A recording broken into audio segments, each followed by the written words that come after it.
চলুন আজ আমরা একটা বিশেষ নির্বাচনী এলাকার গভীরে যাই, বিষ্ণুপুর দক্ষিণ। এখানে আমরা ডেটা বা তথ্যের আয়নায় মুখ দেখব, বোঝার চেষ্টা করব সেখানকার মানুষের মনে ঠিক কী চলছে, তাদের দৈনন্দিন সমস্যাগুলো কি, আর সেই সমস্যা সমাধানের পথটাই বা কী হতে পারে। আসুন শুরু করা যাক এই ব্যবচ্ছেদ। পশ্চিমবঙ্গের মানচিত্রটা যদি দেখেন তাহলে দক্ষিণ ২৪ পরগনার এই নিচু সমভূমি অঞ্চলটা চোখে পড়বে। কিন্তু বিষ্ণুপুর দক্ষিণ শুধু একটা ভৌগোলিক অবস্থান নয়, এটা এমন একটা জনপদ যার নিজস্ব একটা রাজনৈতিক নারীর স্পন্দন আছে। এখানকার মাটি, জল আর মানুষের জীবনযাত্রায় কিন্তু এখানকার রাজনীতির গতিপথ ঠিক করে দেয়, আর সেটাই আমাদের প্রথম বুঝতে হবে। তো কি বিষয় নিয়ে কথা বলবো আজ, চলুন এক ঝলকে দেখে নিই। প্রথমে আমরা বুঝব বিষ্ণুপুরের মাটি আর মানুষের গল্প।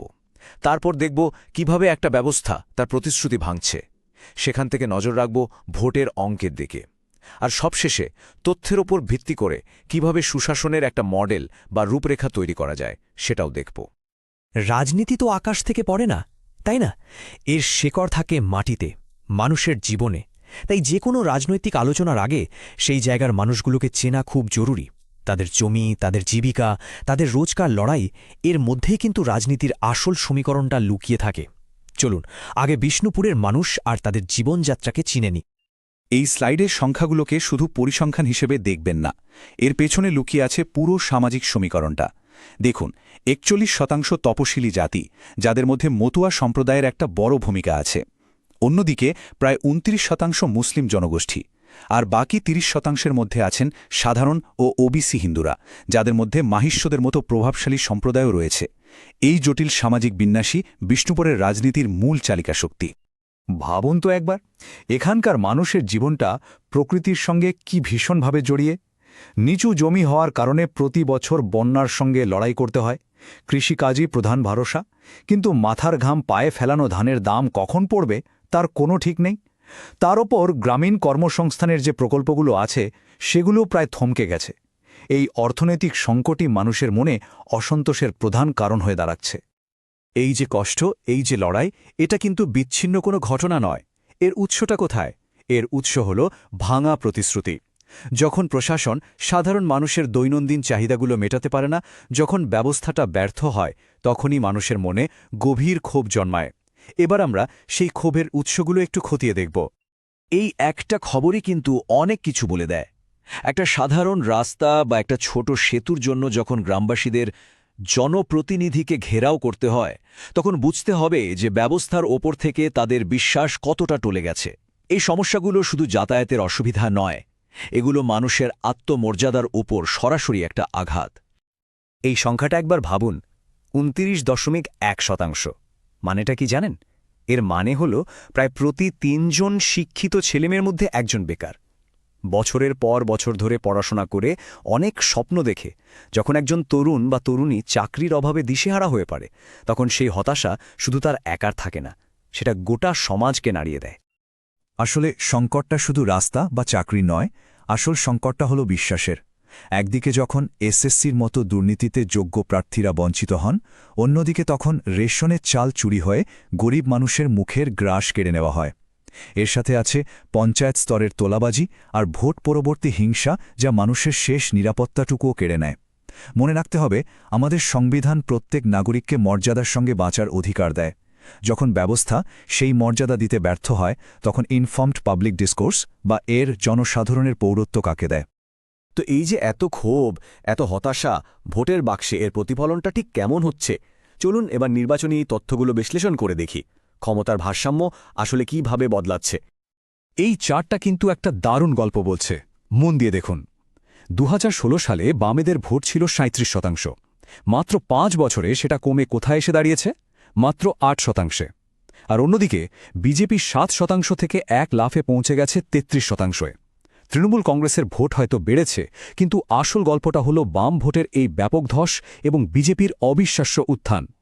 এটা পরিষ্কার ইঙ্গিত দিচ্ছে যে প্রতিষ্ঠান বিরোধী হাওয়া একদিকে জমাট বাঁধছে, আর ক্ষমতাসীন দলের শক্তি যতটা বাইরে থেকে দেখা যাচ্ছে, ভেতরটা হয়তো ততটা মজবুত নয়। এই মুহূর্তে বিষ্ণুপুরের রাজনৈতিক ময়দানটা অনেকটা দাবা খেলার মতো।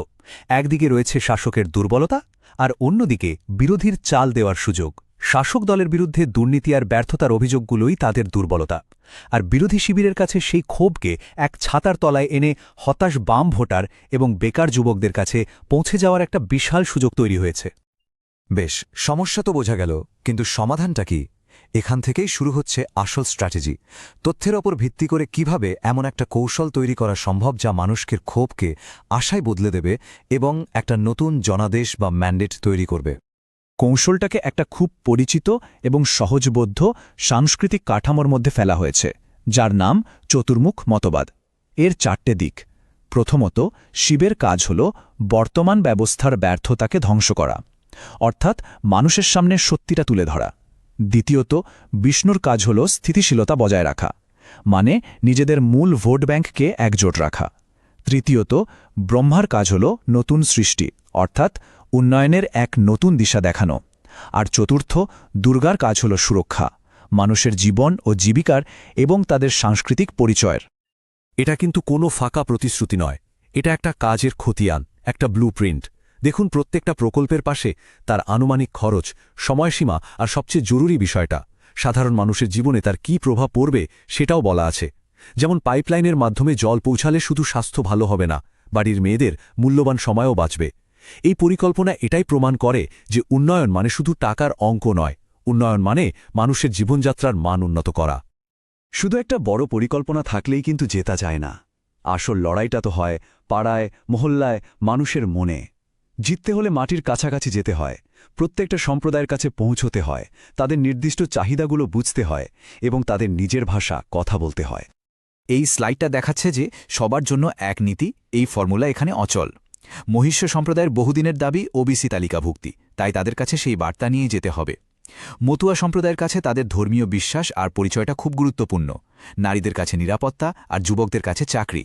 এমনকি যারা ভিন্ন রাজ্যে কাজ করতে গেছেন, ডিজিটাল মাধ্যমের সাহায্যে তাদের কাছেও পৌঁছানোর পরিকল্পনা রয়েছে। এর মানে কিন্তু সমাজকে ভাগ করা নয়, এর মানে হল প্রত্যেকটা গোষ্ঠীর নিজস্ব সমস্যা আর আশাকে গুরুত্ব দেওয়া এবং সম্মান জানানো। আমাদের বিশ্লেষণ প্রায় শেষের দিকে। এতক্ষণের আলোচনা থেকে একটা বিষয় খুব পরিষ্কার, তথ্য আর কৌশলের সঠিক মিশ্রণই পারে একটা নির্বাচনী বিজয়কে সত্যিকারের সুশাসনে রূপান্তরিত করতে। কিন্তু তার জন্য প্রয়োজন শৃঙ্খলা, দলের প্রতি আনুগত্য এবং একটা স্বচ্ছ লক্ষ্য। এক্ষেত্রে অন্য রাজ্যের অভিজ্ঞতা থেকে শিক্ষা নেওয়াটা খুব জরুরি। ত্রিপুরার মতো নিখুঁত বুথ ম্যানেজমেন্ট আর আসামের মতো উন্নয়ন ও পরিচয়ের রাজনীতির মধ্যে একটা ভারসাম্য তৈরি করতে হবে। তবে সবচেয়ে বড় শিক্ষা হল বাইরের থেকে আনা বড় নামের নেতার চেয়ে দলের প্রতি অনুগত এবং এলাকার মাটির কাছাকাছি থাকা স্থানীয় মুখকে অনেক বেশি গুরুত্ব দেওয়া। আর মানুষের আস্থা অর্জন করতে হলে তাদের ব্যক্তিগত তথ্যের সুরক্ষাকেও সম্মান জানাতে হবে। ভারতের ডিপি আইন এই সম্মানের কথাই বলে, কারণ বিশ্বাস তৈরি হয় সম্মানের ওপর ভিত্তি করে, যা কোনো কৌশলের চেয়ে কম গুরুত্বপূর্ণ নয়। শেষ করার আগে এই প্রশ্নটি আপনাদের জন্য রেখে গেলাম। তথ্য, কৌশল আর মানুষের আকাঙ্ক্ষার মেলবন্ধন ঘটিয়ে কি এমন এক নতুন রাজনীতি আনা সম্ভব, যেখানে শুধু নির্বাচনে জেতাটাই শেষ কথা নয়, বরং মানুষের সার্বিক উন্নয়নই আসল লক্ষ্য? এর উত্তরটা লুকিয়ে আছে ভবিষ্যতের গর্ভে।